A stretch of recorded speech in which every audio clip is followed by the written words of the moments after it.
Morning विद्यार्थ्यांनो, सर्वांना सप्रेम जय भीम. Good morning. एकदा रिप्लाय करा, ऑडिओ आणि व्हिडिओ करेक्ट लेवलवर येत आहे का? क्लॅरिटी आहे ऑडिओ व्हिडिओची स्टुडंट्स?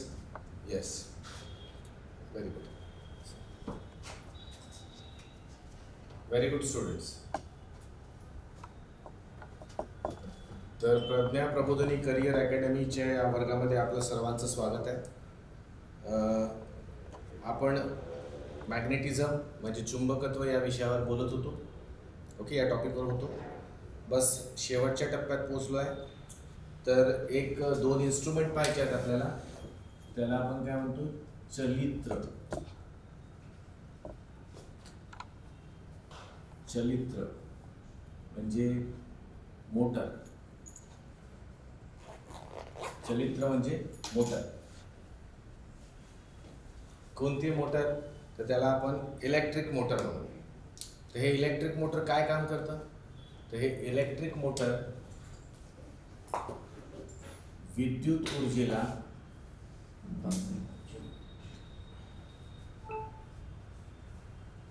यांत्रिक ऊर्जेत रूपांतरित करतं. इलेक्ट्रिक मोटर काय करतं? तर हे इलेक्ट्रिकल एनर्जीला मेकॅनिकल एनर्जीमध्ये रूपांतरित करतं. तर मग हे ॲक्च्युली काय आहे? तर तुम्हाला याचं सर्वात सोपं उदाहरण, आपल्या जवळपासच्या जितक्याही वस्तू आहेत त्या वस्तूंमध्ये जेही गोष्ट गोल फिरताना दिसते, त्या गोल फिरणाऱ्या गोष्टीमध्ये मोटर लागलेली असते. म्हणजे आपला fan, okay, mixer, washing machine, आणखी जे काही असे वस्तू असतील की ज्याच्यामध्ये गोल हा इफेक्ट येतो आहे ना, सर्क्युलर मोशन येते, तिथे आपण काय लावतो? तिथे मोटर लागलेली असते. तुम्ही मोटरला पाहिलेही असेल, आपण कूलर, पंखे जेव्हा दुरुस्तीला काढतो तर त्याच्यामध्ये कॉइल्स लागलेले असतात, तांब्याच्या कॉइल्स असतात. त्या कॉइल्सच आपल्याला काय करून देतात की त्यामध्ये इलेक्ट्रिकल एनर्जीला, विद्युत ऊर्जेला आपण यांत्रिक ऊर्जेमध्ये रूपांतरित करतो. आता ही यांत्रिक ऊर्जा कशी म्हणायची? जसा फॅन ऑन केला आपण, तर फॅनपर्यंत इलेक्ट्रिकल एनर्जी म्हणजे विद्युत ऊर्जा पोहोचली आणि तिथे त्या फॅनमध्ये जे उत्पन्न झालं ते झालं, ती आहे यांत्रिक ऊर्जा म्हणजे मेकॅनिकल एनर्जी, ज्यामुळे त्या फॅनचे ब्लेड्स काय फिरायला लागले. तर जिथे रोटेशनल इफेक्ट आला, फिरण्याचा, गोल फिरण्याचा इफेक्ट येतो, त्याला आपण काय म्हणतो? यांत्रिक ऊर्जा म्हणतो. आणि त्या ठिकाणी काय लावलेलं असते? तर विद्युत चलित्र, त्याला चलित्र म्हणतात, म्हणजे इलेक्ट्रिकल मोटर लागलेली असते. या उलट एक दुसरं आहे आणि ते आहे जनित्र. जनित्र म्हणजे जनरेटर. ठीक आहे. तर हा जनरेटर काय करतं? तर हा उलट काम करतं. काय करतं? तर हा यांत्रिक ऊर्जेला, याला विद्युत ऊर्जेत रूपांतरित करतं. म्हणजे जनरेटरमुळे यांत्रिक ऊर्जा ही विद्युत ऊर्जेमध्ये रूपांतरित होते. तर जनरेटर आपण पुष्कळ ठिकाणी बघतो. आपण जो पॉवर प्लांट बघितला होता है ना, विद्युत प्रकल्प बघितला होता, त्यामध्ये जो मागचा मेकॅनिझम होता जिथे विद्युत ऊर्जा उत्पन्न होत होती, म्हणजे आठवत असेल तुम्हाला की ही कॉईल होती. या कॉईलला आपण चुंबकत्व असलेल्या चुंबकीय क्षेत्रामध्ये फिरवली होती ही कॉईल, आणि या कॉईलमध्ये आपल्याला ऑटोमॅटिक करंट जनरेट झालेला, इलेक्ट्रिसिटी, विद्युत ऊर्जा जनरेट झालेली दिसली होती. हा जो सेक्शन होता, या सेक्शनला आपण त्या पॉवर प्लांटमध्ये काय म्हणतो? जनरेटर म्हणतो. तर आता इथे खरंच मेकॅनिकल एनर्जी कन्वर्ट झाली का?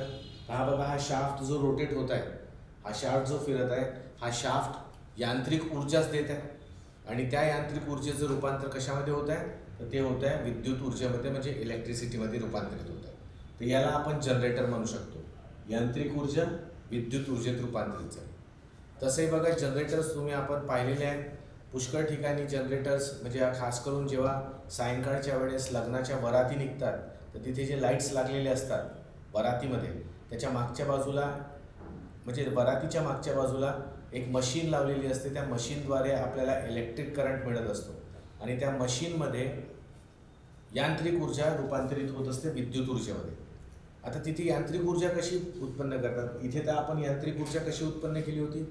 आपण या हायड्रो इलेक्ट्रिक पॉवर प्लांटमध्ये म्हणजे वरून खाली येणाऱ्या पाण्यामध्ये त्याची जी स्थितीज ऊर्जा होती त्याला गतिज ऊर्जेमध्ये रूपांतरित करून इथे यांत्रिक ऊर्जा बनवली होती. म्हणजे ऊर्जा रूपांतर करत करत इथे आपण यांत्रिक ऊर्जेत आणलेलं होतं आणि त्याच्याद्वारे आपल्याला विद्युत ऊर्जा मिळाली होती. ठीक आहे. पण एक वराती मागचा जनरेटर आपण घेऊया, जनित्र घेऊया. त्यामध्ये तुम्हाला दिसेल की तिथे मेकॅनिकल एनर्जी म्हणजे यांत्रिक ऊर्जा कुठून कशी निर्माण करतात, निर्माण नाही म्हणायला पाहिजे, कशी येते. तर तिथे आपण डिझेल, पेट्रोल असे सबस्टन्स टाकतो. डिझेल, पेट्रोल हे जे आहे हे तिथे काय करतात, रोटेशनल इफेक्ट आणून देतात स्वतःच्या केमिकल एनर्जी. म्हणजे तिथे रासायनिक ऊर्जा यांत्रिक ऊर्जेत कन्वर्ट होते आणि मग ती यांत्रिक ऊर्जा विद्युत ऊर्जेत रूपांतरित होते. तर प्रोसेस कुठलीही असो, आपण सुरुवात कशाने करूया, ज्या ठिकाणी यांत्रिक ऊर्जा विद्युत ऊर्जेत रूपांतरित होते त्या पोझिशनला, त्या पोर्शनला आपण काय म्हणतो, जनित्र म्हणतो किंवा जनरेटर म्हणतो. तर जनरेटर बघा आणखी पुष्कळ ठिकाणी यूज केलं जाते. तुम्ही बघितलं असेल की आपल्याला मेन पॉवर सप्लाय जो येतो हा पॉवर सप्लाय MSEB कडून येतो है ना. पण MSEB कधी कधी त्याच्यामध्ये लोड शेडिंग म्हणा किंवा आणखी काही टेक्निकल फॉल्ट आल्यामुळे आपला विद्युत सप्लाय थांबवते. अशा वेळेस आपले ऑफिशियल कामकाज सुरळीत चालत राहावे म्हणून पुष्कळशा ऑफिसांमध्ये स्वतःचे जनरेटर्स लावले जातात आणि खास करून मोठ्या स्कीम्समध्ये किंवा इंडस्ट्रीमध्ये हे लोक स्वतःचेच जनरेटर यूज करतात. तर हे जनरेटर काय डिझेल किंवा पेट्रोलवर चालतात आणि या डिझेल किंवा पेट्रोलवर चालत असलेल्या जनरेटरद्वारे यांत्रिक ऊर्जा विद्युत ऊर्जेत रूपांतरित होते. बघा इन्व्हर्टर वेगळी गोष्ट आहे. इन्व्हर्टरला जनित्र नाही म्हणायचं. आपण जो घरी इन्व्हर्टर लावतो तो वेगळा आहे. तर इन्व्हर्टर काय करतं, इन्व्हर्टर ॲक्च्युली काय असते, तर एक बॅटरी असते, एक बॅटरी आहे. ठीक आहे. या बॅटरीला आपण कंटिन्युअसली काय करत असतो, चार्ज करत असतो. इन्व्हर्टरमध्ये बॅटरी असते, मोठी बॅटरी असते आणि या बॅटरीला आपण इनपुट देत असतो म्हणजे याची चार्जिंग करतो. आणि जेव्हा हे चार्ज होऊन जाते बॅटरी, त्याच्यानंतर जर कधी पॉवर सप्लाय MSEB कडनं ऑफ झाला तर आपण काय करतो, या बॅटरीद्वारे पॉवर सप्लाय घेतो. तर याला आपण इन्व्हर्टर म्हणतो. इन्व्हर्टरमध्ये काय होतं, तर विद्युत ऊर्जा येते आणि इथे रासायनिक ऊर्जेत रूपांतरित होते. म्हणजे इथे बघा, इथे विद्युत ऊर्जा आहे आणि जेव्हा ही विद्युत ऊर्जा बॅटरीमध्ये गेली तर या बॅटरीमध्ये ती रासायनिक ऊर्जेमध्ये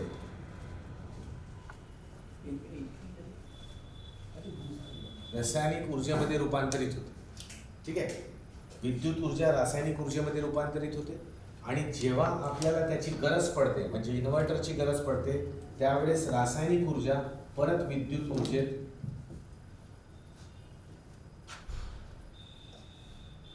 विद्युत ऊर्जेमध्ये रूपांतरित होते. तर हा इन्व्हर्टर. जनरेटरमध्ये काय होते, तर जनरेटरमध्ये आपण यांत्रिक ऊर्जेपासून विद्युत ऊर्जा मिळवतो. तर इन्व्हर्टरमध्ये आपण रासायनिक ऊर्जेपासून विद्युत ऊर्जा मिळवतो. हा इन्व्हर्टर म्हणजे एक प्रकारे आपली मोबाईलची जी बॅटरी चार्जिंग करतो ना विद्यार्थ्यांना आपण, ते सुद्धा काय, तर ते सुद्धा एक प्रकारचं इन्व्हर्टर आहे. आपण काय करतो, चार्जिंग करतो तेव्हा, मोबाईलला चार्ज करतो तेव्हा एक्झॅक्टली आपण काय करत असतो, तर आपण इलेक्ट्रिक सप्लायने ते बॅटरी चार्ज करतो. आता बॅटरी चार्ज होणे म्हणजे काय, तर बॅटरी म्हणजे जे केमिकल्स आहेत ते केमिकल्सला आपण चार्ज करतो, त्यांना आपण पूर्ववत आणतो. एकदा का ते पूर्ववत आले म्हणजे केमिकल स्ट्रॉंग झाले की आता ते बॅटरी आपल्याला काम करून देण्यास योग्य आहे. मग ही बॅटरी काय करते, त्या रासायनिक ऊर्जेला, त्या केमिकल एनर्जीला हळूहळू विद्युत ऊर्जेमध्ये रूपांतरित करते आणि आपल्या मोबाईलचे जे इलेक्ट्रॉनिक सर्किट्स आहेत ते चालवते. तर हे जे आहे हे इन्व्हर्टर. इन्व्हर्टरमध्ये फक्त एकच असते की आपण मोठी बॅटरी वापरतो कारण त्याद्वारे जो विद्युत सप्लाय आपल्याला मिळणार आहे तो विद्युत सप्लायला मोठे काम करायचे आहे. म्हणजे मोठा लाईट लावायचा आहे, मोठा फॅन फिरवायचा आहे, तर तिथे ऊर्जा जास्ती लागते म्हणून इथे मोठी बॅटरी वापरतो. आपण मोबाईल म्हटलं किंवा अन्य छोट्या मोठ्या वस्तू असल्या, काही खेळणी असतील, टॉईज असतील, तर यांना चालवण्यासाठी आपण छोट्या बॅटरीज वापरतो. त्यांना सेलही म्हणतो आपण पुष्कळदा. तर त्यावेळेस आपल्याला जास्ती ऊर्जा लागत नाही. तर जेव्हा इन्व्हर्टर होते तेव्हा बॅटरी मोठी होऊन जाते आणि नॉर्मल ॲक्टिव्हिटीसाठी आपल्याला छोटी बॅटरी लागते किंवा एक सेल लागतो. तर हा असा फरक आहे. तर मोटर म्हणजे विद्युत ऊर्जा यांत्रिक ऊर्जेत, जनित्र म्हणजे यांत्रिक ऊर्जा विद्युत ऊर्जेत आणि इन्व्हर्टर म्हणजे कसं विद्युत रासायनिक आणि रासायनिकमधून परत आपल्याला विद्युत, असे हे 3 डिव्हिजन्स आपल्याला दिसतात. तर विद्यार्थ्यांनो, हे कळलं का तुम्हाला? जे मी सांगितलं, हॅव यू अंडरस्टूड? एकदा रिप्लाय करा. ठीक आहे विद्यार्थ्यांनो, थँक्यू. तर इथे हा टॉपिक आपण एंड करूया. या टॉपिकमध्ये हा फारसा म्हणजे विचारलेला नाही आहे MPSCने, याच्यावर जास्त कॉन्सन्ट्रेशन नाही आहे. तर जेवढं सांगितलं तेवढंही लक्षात ठेवलं तर भरपूर आहे. ओके. आता यानंतर एक विशिष्ट असा चॅप्टर आहे जो ॲक्च्युली फिजिक्सचाच चॅप्टर आहे, पण मी तो केमिस्ट्री झाल्यानंतर घेणार होतो. पण मी आता ठरवलं आहे की तो पहिले आपण फिजिक्सच पूर्ण कंप्लीट करूया. तर एक चॅप्टर आहे, तो चॅप्टर आता मी सुरुवात करतो आहे. त्याच्यावर प्रश्न आलेले आहेत आणि तो इम्पॉर्टंट चॅप्टर आहे. ओके. तर विद्यार्थ्यांनो, नवीन चॅप्टर सुरुवात करूया.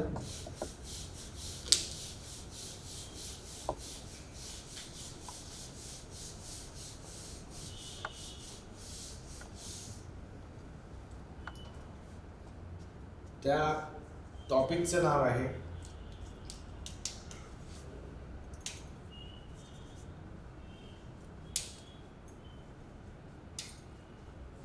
किरणोत्सारिता. म्हणजे काय? Radio activity.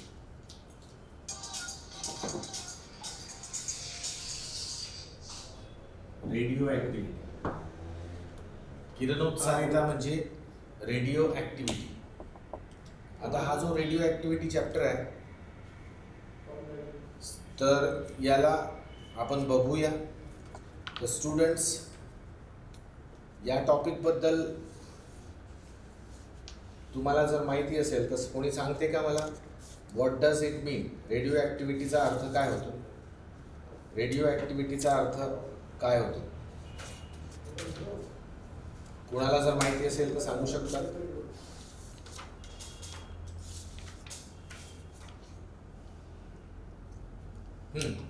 रेडिओ ॲक्टिव्हिटी किंवा किरणोत्सारिता हा टॉपिक तुम्हाला माहिती आहे का? हा आपण आज सुरू करणार आहोत.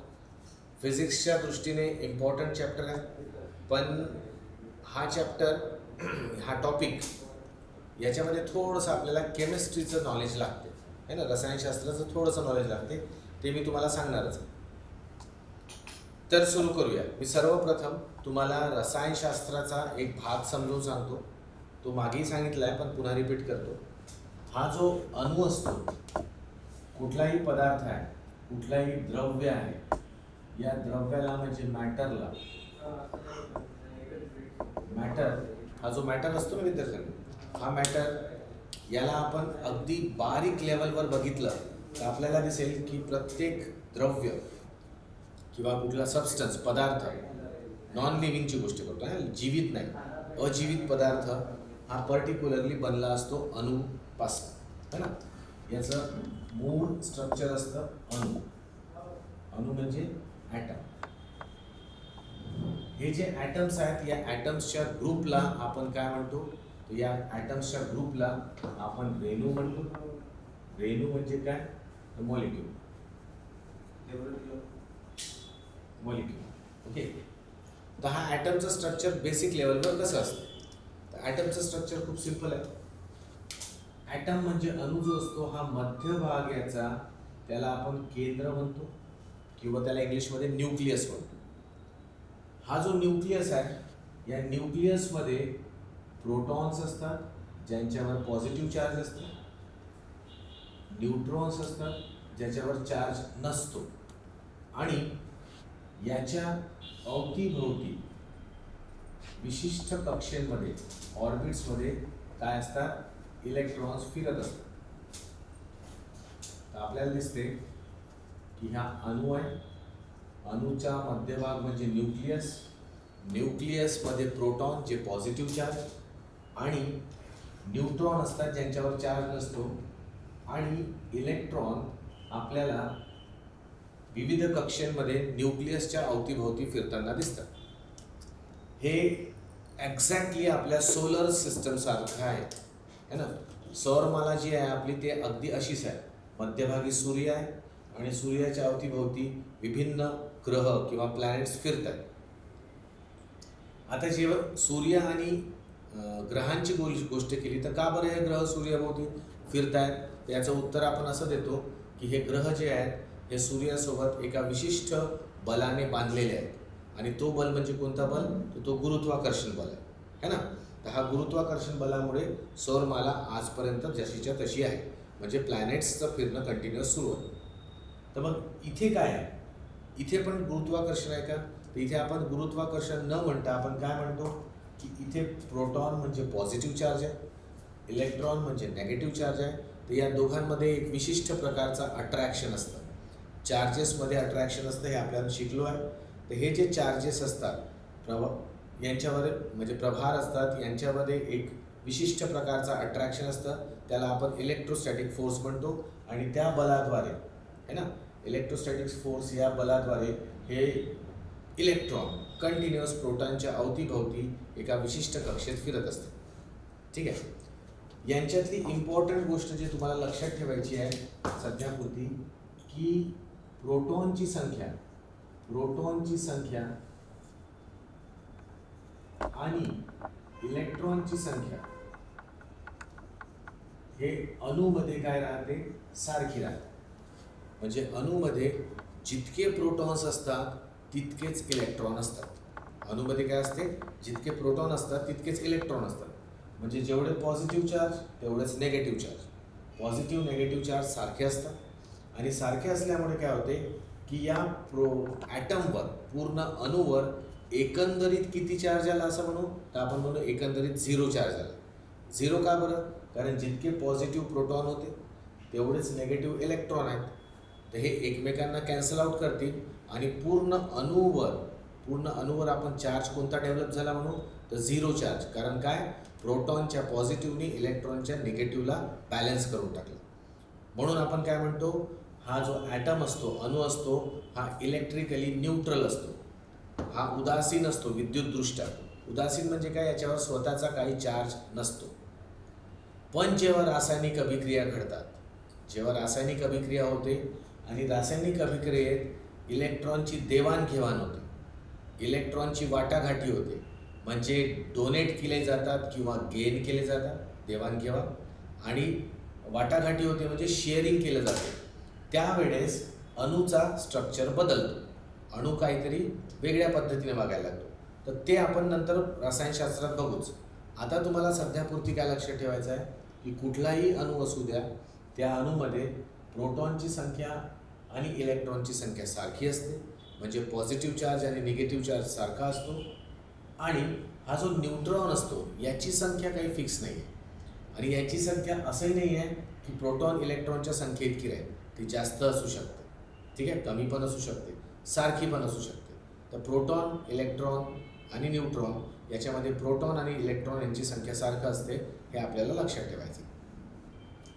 आता होते काय की काही विशिष्ट असे पदार्थ आहेत,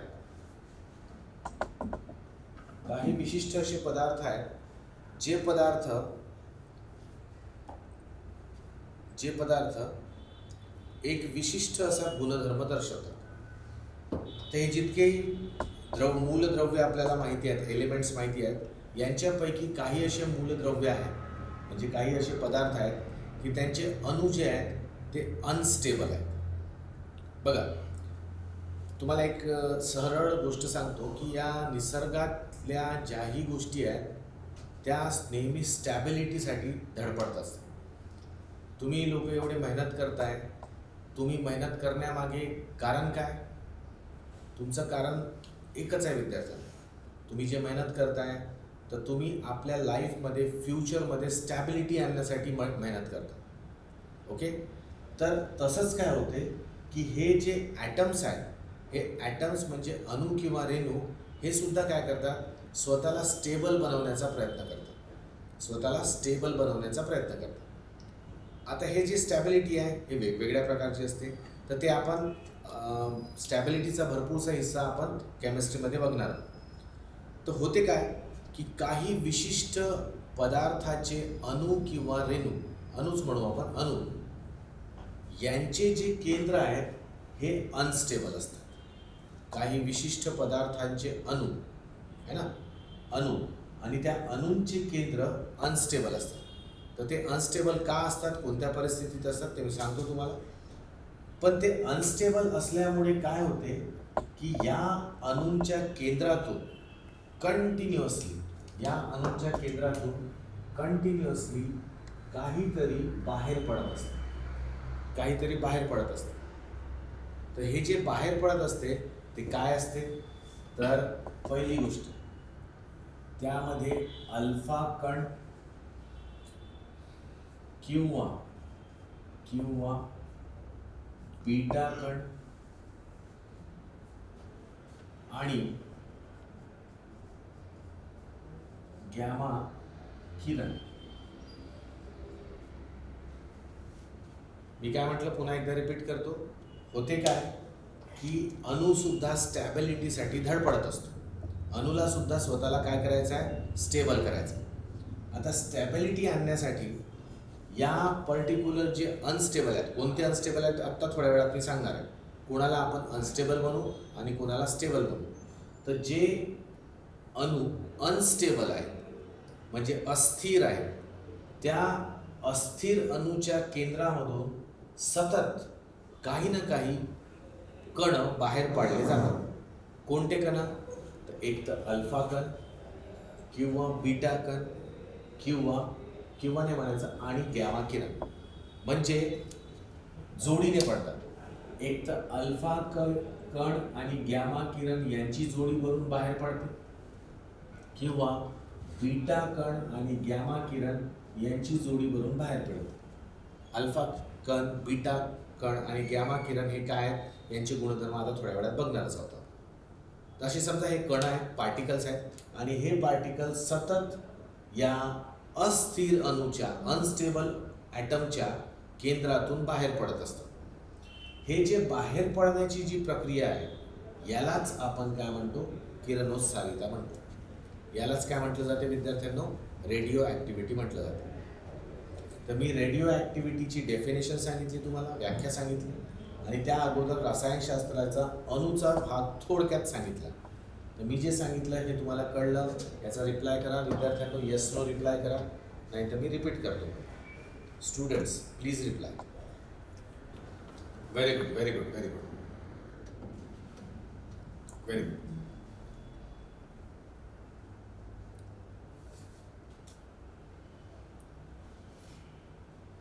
आता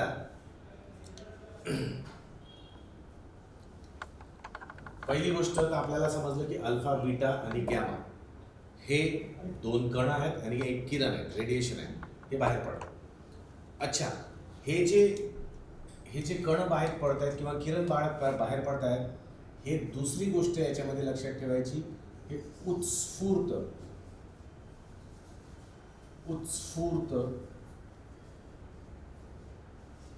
बाहेर पडतात. उत्स्फूर्तपणे बाहेर पडतात. त्याला वर्ड बघा कसा आहे, उत्स्फूर्तपणे. इंग्लिशमध्ये त्याला स्पॉन्टेनियस म्हणतो, स्पॉन्टेनियस इमिशन. उत्स्फूर्तपणे बाहेर पडतात. आता याचा अर्थ काय, उत्स्फूर्तपणे म्हणजे ही ॲक्टिव्हिटी स्वतःहून होत आहे, ही करवून नाही घेतली जात आहे ना. उत्स्फूर्तपणे म्हणजे काय, हे आपोआप होत राहतं कुठल्याही गोष्टीला, नाही काय. जसं काही गोष्टी अशा असतात की ज्या सुरू करून द्यावं लागतं है ना. जसं बघा, फॅन उत्स्फूर्तपणे सुरू होतो का, नाही, आपल्याला सुरू करावं लागतं. जेवण उत्स्फूर्तपणे बनते का किचनमध्ये, नाही, ते आपल्याला करून द्यावं लागतं, सुरुवात करून द्यावं लागते. तर याच्या बाबतीत तसं नाही आहे. जर तो अणूचा केंद्र अनस्टेबल आहे, अनस्टॅबिलिटी सांगतोच मी कशी असते.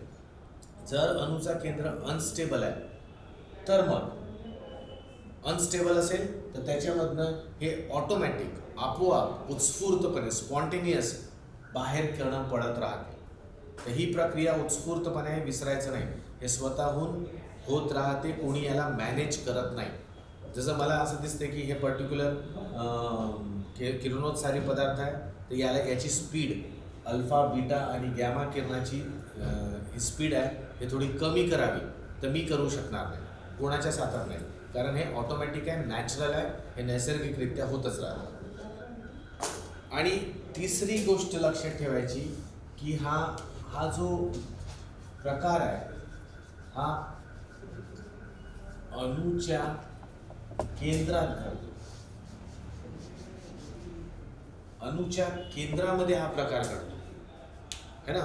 म्हणजे याच्यामध्ये पूर्ण अणू इन्व्हॉल्व नसतो. पूर्ण अणू म्हणजे हा एवढा झाला, याचा केंद्र, याचा न्यूक्लियस जो आहे हा फक्त प्रोटॉन न्यूट्रॉन एवढा भाग झाला. ही जी प्रक्रिया आहे ही फक्त केंद्राची प्रक्रिया आहे, म्हणजे हे फक्त न्यूक्लियसवर आधारित आहे. ठीक आहे, न्यूक्लियसवर आधारित आहे, केंद्रावर आधारित आहे, याच्यामध्ये पूर्ण ॲटमचं कॉन्ट्रीब्युशन नाही आहे. दुसरी ही याच्यानंतरचा पॉईंट, ही जी प्रक्रिया आहे ही प्रक्रिया आपल्याला फक्त अस्थिर अणूमध्ये दिसून पडते. ही प्रक्रिया आपल्याला फक्त अस्थिर अणूमध्ये दिसून पडते. अस्थिर अणू पण नाही घ्यायला पाहिजे, अस्थिर केंद्रामध्ये दिसून पडते. म्हणजे अनस्टेबल न्यूक्लियस आहे इथे, त्याच ठिकाणी ही प्रक्रिया आपल्याला पाहायला मिळते. जर अणूचा केंद्र स्थिर असेल तर मग ही प्रक्रिया घडून येणार नाही. ओके, अच्छा. पण ही प्रक्रिया का होत राहते, तर ही प्रक्रिया होण्यामागे कारण काय, तर याला स्थिर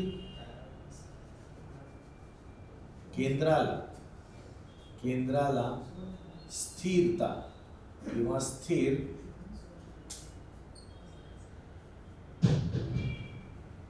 होणे असते. म्हणजे काय, याचा अर्थ काय की हे अनस्टॅबिलिटी आहे ना. तर अनस्टॅबिलिटी बघा, आता तुम्ही पण एवढी मेहनत करताय म्हणजे काय, तुम्ही पण स्टेबल नाही आहे. तर तुम्ही अनस्टेबल आहे म्हणून तुम्ही स्टॅबिलिटीसाठी प्रयत्न करता. एकदा का तुम्हाला तुमचा आवडीचा जॉब लागला है ना, तुम्ही जे परीक्षेसाठी तयारी करताय, एकदा तुम्हाला आवडीचा जॉब लागला, राज्यसेवेची पोस्ट मिळाली, तर तुम्ही स्वतःला स्टेबल फील करा. आणि मग आता जी अनस्टेबिलिटी दाखवता तुम्ही है ना, अभ्यास करता, मेहनत करता, दिवस रात्र एक करता, ही अनस्टॅबिलिटी तेव्हा राहील का, नाही, तेव्हा तुम्ही स्टॅबिलिटी गेन केली राहील. तर हे अस्थिर आहेत केंद्र, तर केंद्राला स्थिर होण्यासाठी ही प्रक्रिया अल्फा बीटा गॅमा कण उत्सर्जित करण्याची प्रक्रिया काय असते, सुरू असते. तर स्थिरता आणण्यासाठी सुरू असते. नेक्स्ट आहे 6वा पॉईंट, याच्यावर म्हणजे ह्या किरणोत्सारिता या गुणधर्मावर भौतिक किंवा रासायनिक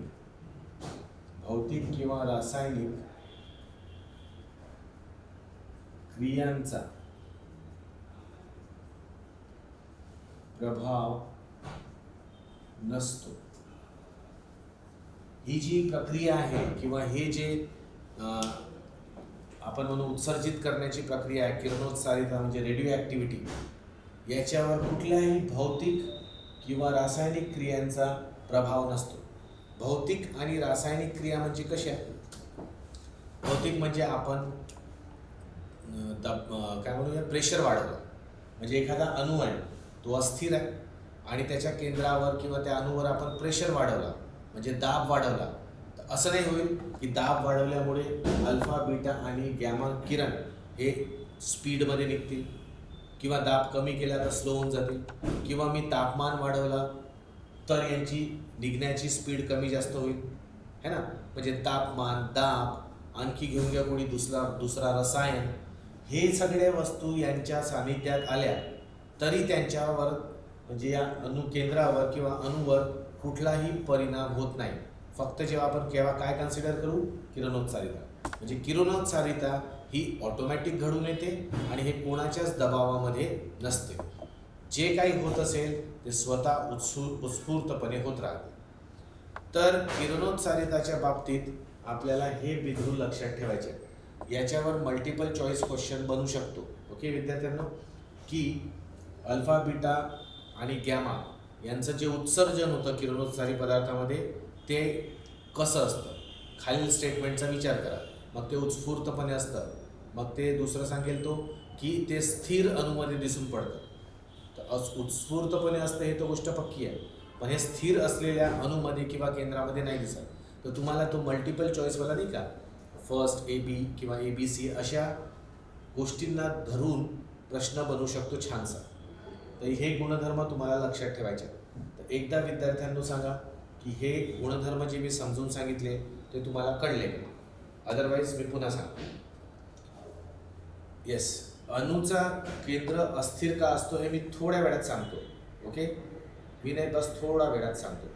फक्त तुम्हाला हे गुणधर्म बघा की हे कळून आले का तुम्हाला?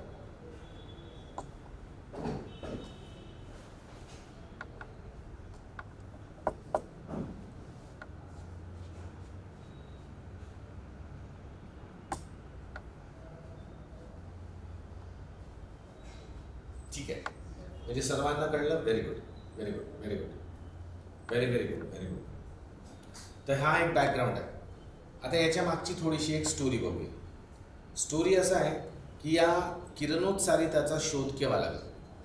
तर हा किरणोत्सारिताचा शोध 1896 साली हेनरी बॅक्वेरियल या शास्त्रज्ञाने लावला. त्याला ते कसं दिसून पडलं. आता बघा, हे जे निघत आहेत अल्फा कण, बीटा कण किंवा गॅमा किरण, हे कण असे आपल्याला दिसतात का असे निघताना? तर नाही दिसत. हे खूप लहान कण आहेत, यांचे साईज खूप छोटे आहेत, ते आपल्याला उघड्या डोळ्याने दिसत नाही. म्हणजे एखाद्या पदार्थामधून अनस्टेबल केंद्रामधून जर सपोज करा किरणोत्सारिता होते असेल तरी ते आपल्याला माहिती पडत नाही. फक्त एवढं माहीत आहे की हे जे रेडिएशन्स आहेत हे खूप घातक असतात, है ना. ॲनिमल सेल्ससाठी हे खूप घातक असतात. तर हा जो हेनरी बॅक्वेरियल आहे याला युरेनियम नावाचा एक पदार्थ आहे. या युरेनियमचा एक सॉल्ट म्हणजे युरेनियमचा क्षार, हा क्षार त्याला सापडला आणि हा क्षाराचा तुकडा, युरेनियमच्या क्षाराचा म्हणजे युरेनियम सॉल्टच्या तुकड्याला तो आपल्या लॅबॉरेटरीमध्ये घेऊन आला. आता लॅबॉरेटरीमध्ये घेऊन आल्यानंतर त्याने तो आपल्या लॅबॉरेटरीमध्ये खास करून ते फोटोग्राफिक फिल्म त्याच्या लॅबॉरेटरीमध्ये होते. तुम्हाला फोटोग्राफिक फिल्म आठवत असेल की जुन्या वेळेच्या कॅमेरेज जे होते, जुने जे कॅमेरेज होते विद्यार्थ्यांना, आपल्याला माहिती आहे की जुन्या कॅमेऱ्यांमध्ये रील भरावी लागायची. ती रील म्हणजे फोटोग्राफिक फिल्म होती. आपण त्या फोटोग्राफिक फिल्मला प्रकाशापासून वाचवून ठेवायचं, कारण प्रकाश, सूर्यप्रकाश किंवा लख्ख प्रकाश जेव्हा असायचा तेव्हा ती फोटोग्राफिक फिल्म डॅमेज व्हायची. जशी नवीन आणलेली फोटोग्राफिक फिल्म अशी ओढून बाहेर काढली तर ते पूर्णपणे डॅमेज व्हायचे. तर अशा फोटोग्राफिक फिल्म आता नाही दिसत, कारण आता कॅमेराज डिजिटल झालेले आहेत, आता आपण फिल्म नाही वापरत. ओके, तर जेव्हा ते फिल्म असायची जुन्या काळी तर ती फोटोग्राफिक फिल्म त्याच्या लॅबॉरेटरीमध्ये होती आणि याने ते युरेनियमचा क्षाराचा म्हणजे युरेनियम सॉल्टचा तुकडा आपल्या त्याच लॅबॉरेटरीमध्ये घेऊन आला. कोण? हेनरी बॅक्वेरियल. अचानकपणे त्याच्या लक्षात आलं की ज्या फोटोग्राफिक फिल्म आतापर्यंत व्यवस्थित होत्या त्या डॅमेज व्हायला लागल्या. मग त्याला तो प्रश्न पडला की ह्या डॅमेज का होत आहे. तर डॅमेज का होत आहेत, तर मग या ठिकाणी अगोदर तर व्यवस्थित होतं म्हणजे काहीच प्रॉब्लेम नव्हता, मग आता काय डॅमेजिंग होत आहे. तर त्याने त्याच्यावर थोडंसं रिसर्च केलं आणि त्याला असं दिसून आलं की हे जे फोटोग्राफिक फिल्म डॅमेज होत आहे हा कुठल्या तरी प्रारणाचा प्रभाव आहे. म्हणजे कुठून तरी काहीतरी रेडिएशन्स येत आहेत आणि या फिल्मवर पडून ती फिल्म डॅमेज करत आहे. त्याने आणखी शोधाशोध केली तर त्याच्या असं लक्षात आलं की या ठिकाणी एकच नवीन पदार्थ आहे आणि तो म्हणजे तो युरेनियमचा सॉल्टचा तुकडा. म्हणजे त्या सॉल्टमधून काहीतरी प्रारण, काहीतरी रेडिएशन्स बाहेर पडत आहेत आणि ते त्या फोटोग्राफिक फिल्मला डॅमेज करत आहेत. याच्यावर त्याने आणखी रिसर्च केलं आणि त्याने त्यानंतर असं सांगितलं की हा किरणोत्सारिता प्रकार आहे आणि हे जे किरण निघायचे याला त्याने स्वतःचं नाव दिलं. कोणतं? बॅक्वेरियल रेज असं तो म्हणाला, बॅक्वेरियल किरण असं तो म्हणाला. त्यानंतर आम्हाला दिसते की या क्षेत्रामध्ये विविध शास्त्रज्ञांनी वर्क करणं सुरू केलं. कोणकोणते शास्त्रज्ञ होते हे तुम्हाला लिस्ट बुकमध्ये मिळून जाईल, तरी पण आपण नाव घेऊ. Marie Curie, Pierre Curie, Rutherford यांनी हळूहळू याच्यामध्ये काम केलं आणि यांना दिसलं की फक्त युरेनियमचा सॉल्टच नाही तर अन्य दुसरे पदार्थसुद्धा काय करतात, या पदार्थासारखे गुणधर्म दर्शवतात. तर मग त्यांनी त्याला रेडिओ ॲक्टिव्ह रेज, ज्याने ब्रॅक्वेरियल रेज म्हटले होते ना, आता त्याला रेडिओ ॲक्टिव्ह रेज, किरणोत्सारी प्रारण असं म्हणणं सुरू केलं. तर इथपासून 1896 पासून काय झालं तर किरणोत्सारिताची शोधाशोध सुरू झाली. आता यावर रिसर्च घडून आला आणि मग रिसर्चमध्ये यांना माहिती करायचं होतं की का बरं हे किरणोत्सारिता घडून येते. तर त्यांना हे तर कळलं की अणूचा केंद्र अस्थिर जेव्हा राहते तेव्हाच किरणोत्सारिता घडून येते. मग अणूचा केंद्र अस्थिर का राहते हाच प्रश्न होता कोणाचा तरी. तर हाच प्रश्न आता आपल्याला पाहायचा आहे की का बरं अणूचा केंद्र अस्थिर असतो. तर विद्यार्थ्यांनो, आतापर्यंत जेवढं सांगितलं त्यामध्ये काही डाऊट ते समजलं का? एकदा रिप्लाय करा येस नो मध्ये. आतापर्यंत जेवढं सांगितलं तेवढं समजलं असेल तर मग आपण अस्थिरतेवर बोलूया. Yes students, please reply. Very good students, very good.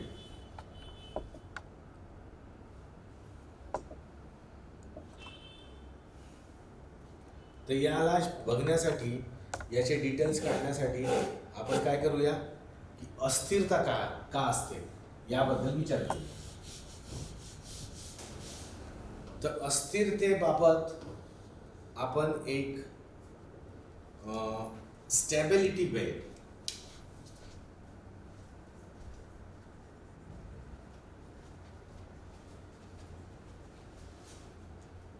Stability बेल्टचा अभ्यास करू. स्टॅबिलिटी बेल्टला आपण दुसऱ्या भाषेत काय म्हणू? स्थिर पट्टा. स्थिर पट्टा, स्टॅबिलिटी बेल्ट म्हणजे स्थिर पट्टा. आता हे काय आहे? ठीक आहे, तर आपण एक ग्राफ बनवूया. तर ग्राफ कसा बनवूया? तर हा वाय अक्ष आणि हा एक्स अक्ष, एक्स आणि वाय अक्ष. तर हा जो एक्स अक्ष आहे यावर आपण प्रोटॉनची संख्या हे ड्रॉ करणार आहोत. वाय अक्षावर म्हणजे काय, एक्स अक्ष काय दाखवेल? प्रोटॉनची संख्या, आणि हा जो वाय अक्ष आहे हा दाखवेल न्यूट्रॉनची संख्या.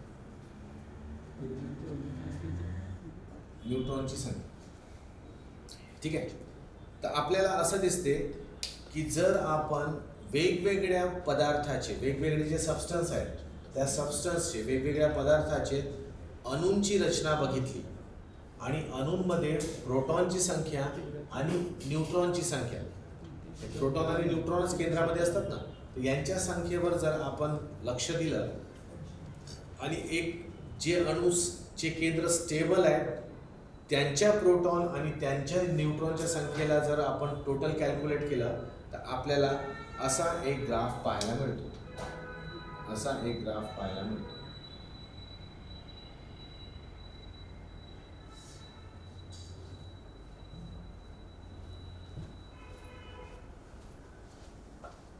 असा हा जो ग्राफ काढला विद्यार्थ्यांनी, हा जो ग्राफ काढलाय या ग्राफला आपण म्हणूया स्टॅबिलिटी बेल्ट. यालाच आपण म्हणूया स्टॅबिलिटी बेल्ट. म्हणजे काय? स्थिरतेचा पट्टा.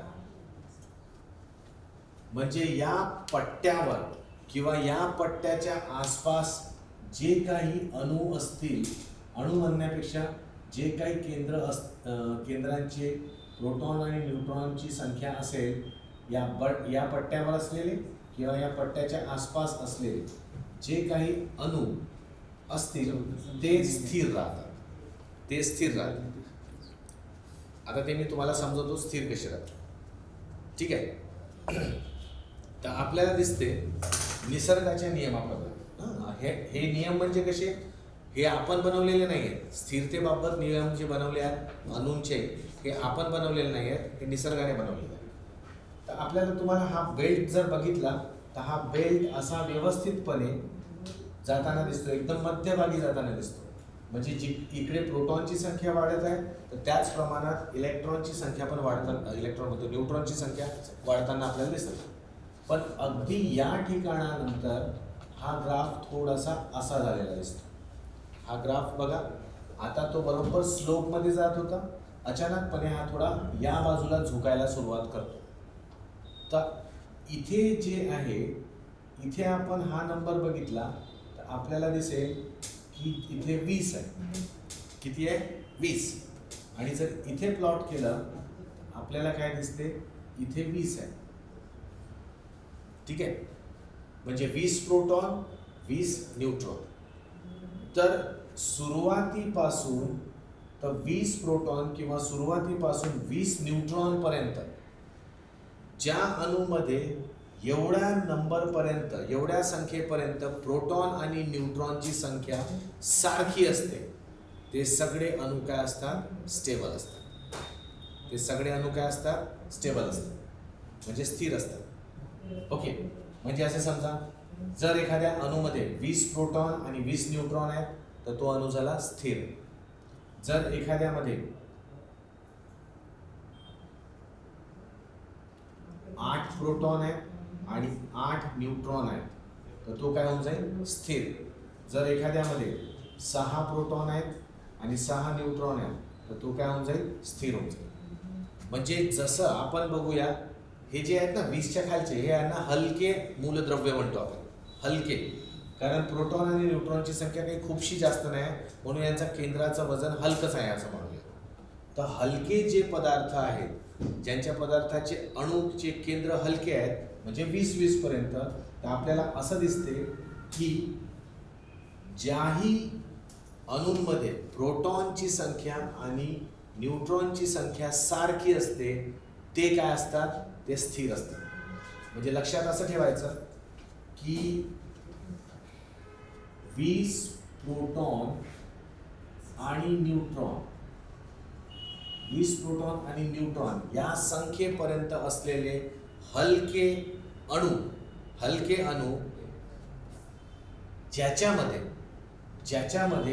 ज्याच्यामध्ये न्यूट्रॉनची आणि प्रोटॉनची संख्या सारखी असते ते अणू काय असतात? ते अणू स्थिर असतात, म्हणजे स्टेबल असतात. 20 प्रोटॉन पर्यंत असलेले जे अणू ज्यांच्यामध्ये न्यूट्रॉन आणि प्रोटॉनची संख्या सारखी असते ते अणू काय असतात विद्यार्थ्यांनो? ते अणू स्थिर असतात, कारण ते स्टॅबिलिटी बेल्टवर येतात. ठीक आहे.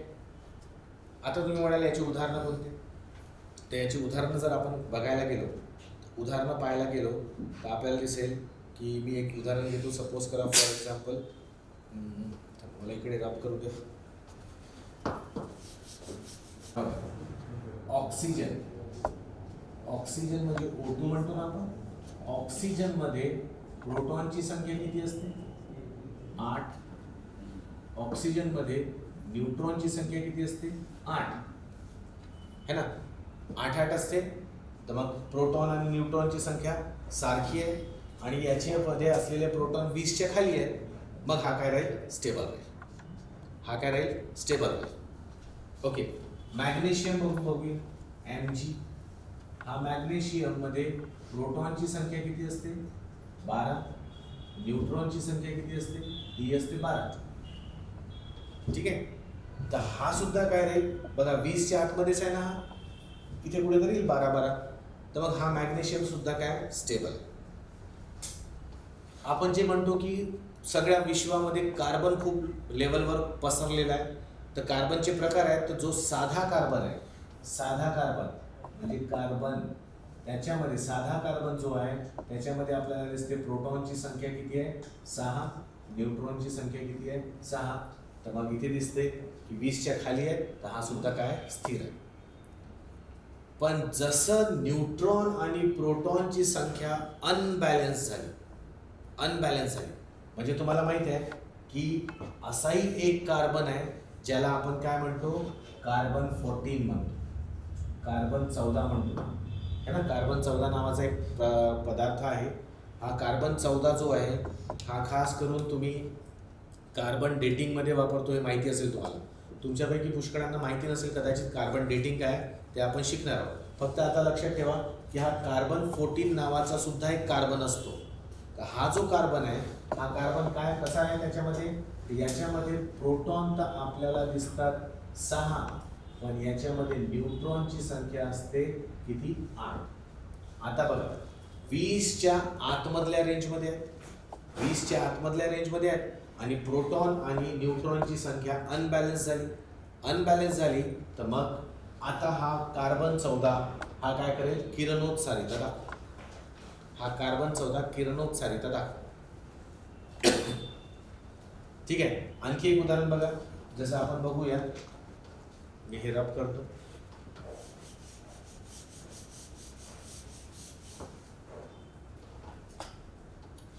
जसं बघा साधा हायड्रोजन घ्या. साधा हायड्रोजन ही 3 प्रकारचं असते. तर मी एक जो तिसरा हायड्रोजन आहे त्याच्याबद्दल सांगतो. हा जो हायड्रोजन आहे विद्यार्थ्यांनो, हा हायड्रोजनमध्ये प्रोटॉन किती असतो, 1, आणि याच्यामध्ये न्यूट्रॉनची संख्या काय असतो, 2. बघा हायड्रोजनचे 3 प्रकार आहेत. 3 प्रकार आहेत हायड्रोजनचे. एक असतो प्रोटियम, दुसरा असतो ड्यूटेरियम, तिसरा असतो ट्रिटियम. हे 3ही हायड्रोजनच आहेत. पण हा जो तिसरा हायड्रोजन आहे ट्रिटियम, त्याच्यामध्ये प्रोटॉन 1 आहे आणि न्यूट्रॉन किती आहे, 2 आहे, है ना. न्यूट्रॉन किती आहे, 2 आहे. मग 2 आहे तर हे बॅलन्स झालं का, प्रोटॉन आणि न्यूट्रॉनची संख्या नाही झाली. मग बॅलन्स नाही आहे तर मग हा सुद्धा काय झाला, अनस्टेबल झाला आणि हा सुद्धा काय करेल, किरणोत्सारिता दाखवेल. म्हणजे 20 प्रोटॉनच्या संख्येपर्यंत ज्या मूलद्रव्यांमध्ये प्रोटॉन आणि न्यूट्रॉनची संख्या सारखी असते ते या स्टॅबिलिटी बेल्टवर असतात आणि ते स्टेबल असतात, म्हणजे स्थिर असतात आणि ते किरणोत्सारिता दाखवत नाही. त्यांच्यामधनं उत्स्फूर्तपणे रेडिओ ॲक्टिव्हिटी घडून येत नाही. पण जसं प्रोटॉन आणि न्यूट्रॉनची संख्या अनबॅलन्स झाली तर मग आपल्याला दिसते की ते पदार्थ मग काय करतात, किरणोत्सारिताला सुरुवात करतात, कारण त्यांचे अणू अस्थिर झालेले असतात, नंबर संख्येमुळे अस्थिर झालेले असतात आणि मग ते किरणोत्सारिता दाखवण्याला सुरुवात करतात. जसं की हे कार्बन 14 आणि हायड्रोजनचा ट्रिटियम. तर हे पदार्थ जे आहेत हे स्टेबल आहेत, हा काय आहे, अनस्टेबल आहे. तर विद्यार्थ्यांनो 20 पर्यंतचे जे अणू आहेत, 20 प्रोटॉन संख्या असलेले पर्यंतचे जे अणू आहेत यांच्याबद्दलची जी माहिती मी तुम्हाला आता दिली ती तुम्हाला कळली का, एकदा सांगा स्टुडंट्स, एकदा सांगा. Have you understood? Students please reply. Good.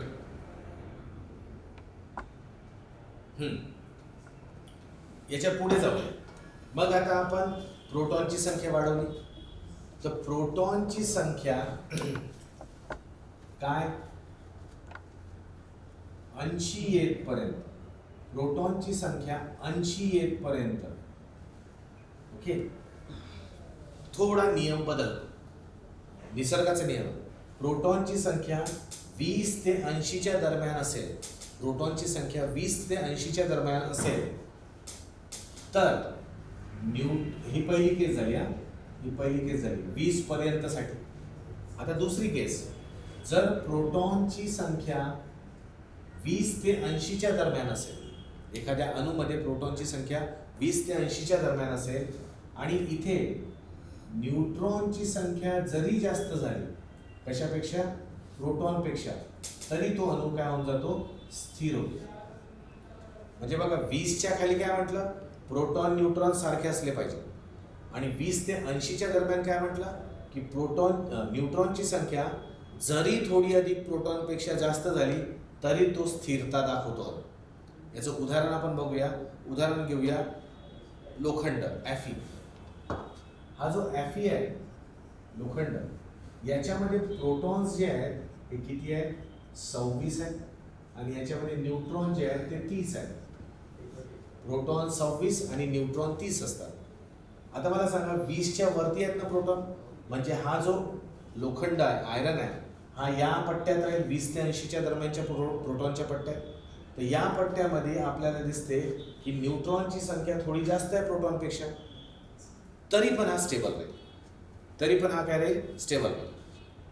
म्हणजे या पट्ट्यामध्ये आपल्याला मॅक्सिमम अणू जे आहेत यांचे केंद्र स्टेबल मिळतात, कारण इथे न्यूट्रॉन प्रोटॉनचा बॅलन्स कमी जास्त असला तरी काय असते, ॲक्सेप्टेबल आहे.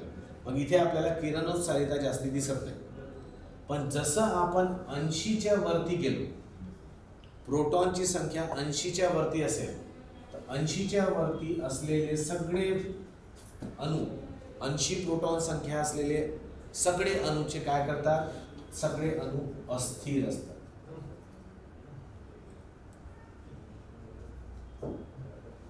बघा आपण रेंज कशा घेतल्या, 0 ते 20, मग 20 ते 80, आणि 80च्या वरती जितकी प्रोटॉनची संख्या असेल, तर 80च्या वरती जेवढ्यांची प्रोटॉनची संख्या आपल्याला दिसेल, जितके असतील पदार्थ, जितके अणू असतील, हे यांना आपण हेवी ॲटम्स म्हणतो, है ना, जड केंद्र असलेले अणू म्हणतो.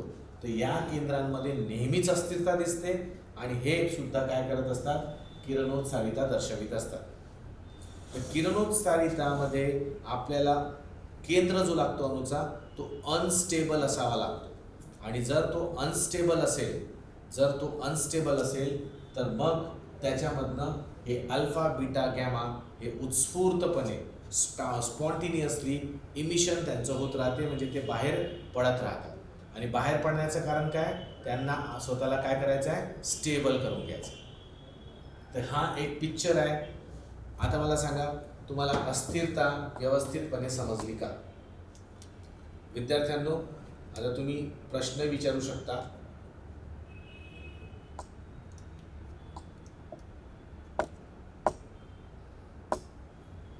Very good, very good. ठीक आहे. तर आपल्याला हा बेल्ट काहीसा स्थिरच दिसतो, याच्यामध्ये जास्ती काही नाही आहे, प्रॉब्लेम नाही आहे, जास्ती रेडिओ ॲक्टिव्ह सबस्टन्स सापडत नाही. पण इकडे जे पूर्णच सापडतात 80च्या वरचे, आणि इथे काहीतरी आपल्याला सापडतं. तर हा प्रकार असतो अणूच्या अस्थिरतेचा. अस्थिर असेल तर किरणोत्सारिता घडून आली. जर तुमचे प्रश्न असतील तर मग आपण थांबूया विद्यार्थ्यांनो. हां, कार्बन डेटिंग मी तुम्हाला सांगणार. आपण एक कार्बनवर चॅप्टरच घेणार आहोत रसायनशास्त्रामध्ये, त्याच्यामध्ये मी डिटेलमध्ये सांगेन कार्बन डेटिंग.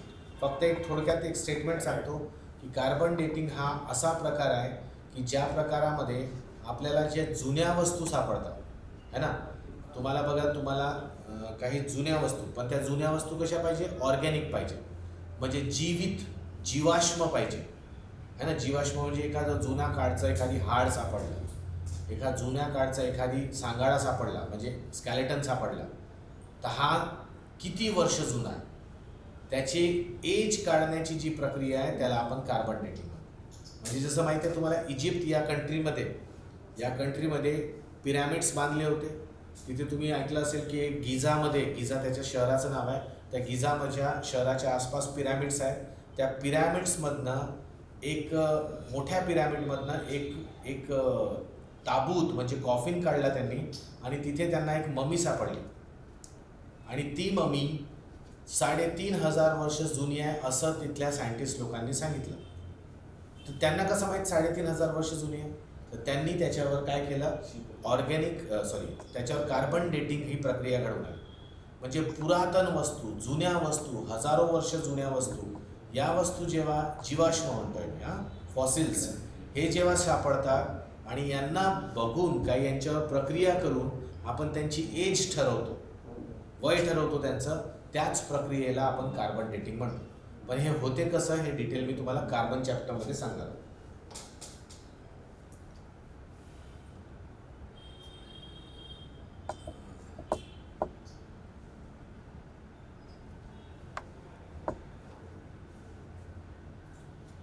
मी थोडा सेवक, तुमचा प्रश्न नाही कळत आहे मला.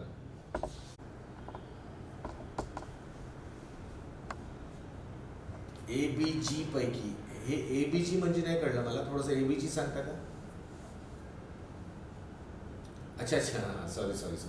ABG पैकी भेदन क्षमता कोणाची जास्त आहे? ओके, भेदन क्षमता, ओके, ठीक आहे. ते आपण आता शिकणारच होतो. पण मी असंच सांगतो, भेदन क्षमता सर्वात जास्त गॅमाची. गॅमा किरण आहे हे खूप दूरपर्यंत पेनेट्रेट करून जाऊ शकतात. यापैकी अल्फा जो आहे थोडासा जड पडतो, हा जो बीटा आहे हा थोडासा हलका आहे, आणि गॅमा तर किरणच आहे, त्याच्यावर त्याला काही वस्तुमान नाही आहे, तर तो खूप लांबपर्यंत भेदून काढू शकतो. ठीक आहे सेवक, पण हे उद्या तुम्हाला सांगतो, उद्या सांगतो. बिलकुल बिलकुल. कार्बन 12 जो आहे तो स्टेबल आहे. कार्बन 12 स्टेबल आहे, कारण कार्बन 12 म्हटलं तर हा झाला, त्याच्यात 6 प्रोटॉन 6 न्यूट्रॉन, म्हणून त्याला टोटल 12 म्हणतो आपण. आणि तो स्टेबल असतो कारण तो 20च्या खालचा आहे, आणि प्रोटॉन आणि न्यूट्रॉनची संख्या काय सारखी आहे, तर सारखी आहे म्हणजे तो स्टेबल आहे. पण कार्बन 13 कार्बन 14 जर आपण म्हटलं तर इथे इलेक्ट्रॉन न्यूट्रॉन आणि प्रोटॉनचा फरक आला, मग हे लोक अनस्टॅबिलिटी दाखवतात. अनस्टॅबिलिटी दाखवली तर मग किरणोत्सारिता सुरू करून देतात. येस, आणखी काही प्रश्न विद्यार्थ्यांना? येस, तर स्टुडंट्स सर्वांना धन्यवाद. तुम्ही प्रज्ञा प्रबोधिनी करिअर अकॅडमीच्या या वर्गामध्ये उत्स्फूर्तपणे सहभाग दिला है ना. स्पॉन्टेनियस तुमचं इन्व्हॉल्वमेंट होतं, त्याबद्दल फारसा धन्यवाद. आणि या चॅप्टरला पुढे आपण उद्या कंटिन्यू करू. Thank you my dear students, thank you very much. Have a nice time, enjoy your study. See you tomorrow. Bye bye.